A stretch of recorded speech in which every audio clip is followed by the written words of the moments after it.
I was already half retired, buried in old case files, when they called me about the bunker in northern Germany. Most people didn't even know it existed anymore.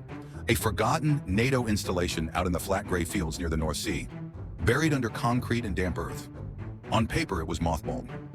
In reality, someone had left just enough infrastructure alive for the wrong people to move in. A jihadist cell had slipped inside. They weren't there for shelter. They were there for what was still on the servers and what was still in the armory. So they brought in three kinds of trouble: German police tactical units, Kommando Spezialkräfte, KSK, and one old American wolf who'd spent too much of his life in other people's basements. The plan was simple: turn the lights off, be the only ones who can still see. At sunset, the power failed across the compound. The surface buildings went dark first: silent alarms, dead cameras, useless stairwell lights. Down in the tunnels, emergency strips flickered on, then mysteriously died too. They thought they'd broken the system. They didn't realize we were the ones pulling the plug.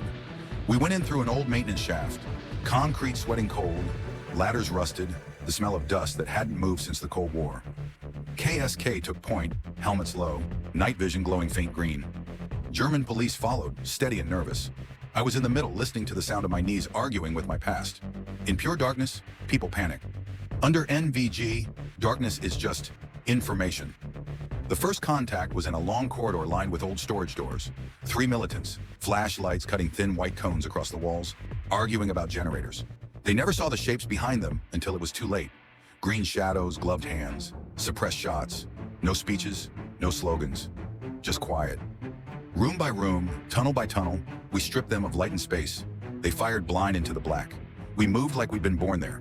In the main operations room, they tried a last stand. Old maps, new laptops, crates pried open that were never meant for them. Muzzle flashes turned the dark into a broken strobe.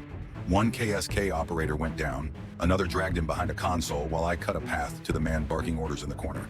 He called himself a commander. Up close, he was just another man who'd built his whole kingdom on the assumption that other people would be afraid of the dark. He was wrong. When it was over, generators hummed back to life. The bunker lights flickered on, revealing exactly what had happened in those hallways. Terrorists zip-tied and disarmed, control taken back, walls still standing. One of the younger German officers looked around, shaken, and said, "These people, they like to run and kill in daylight. How do you live with this?" I told him the only honest thing I had left. "You like running and killing in the sun," I said, looking down the length of the tunnel. "But the dark? That's our home." I'm Frank Wolf, Mercer.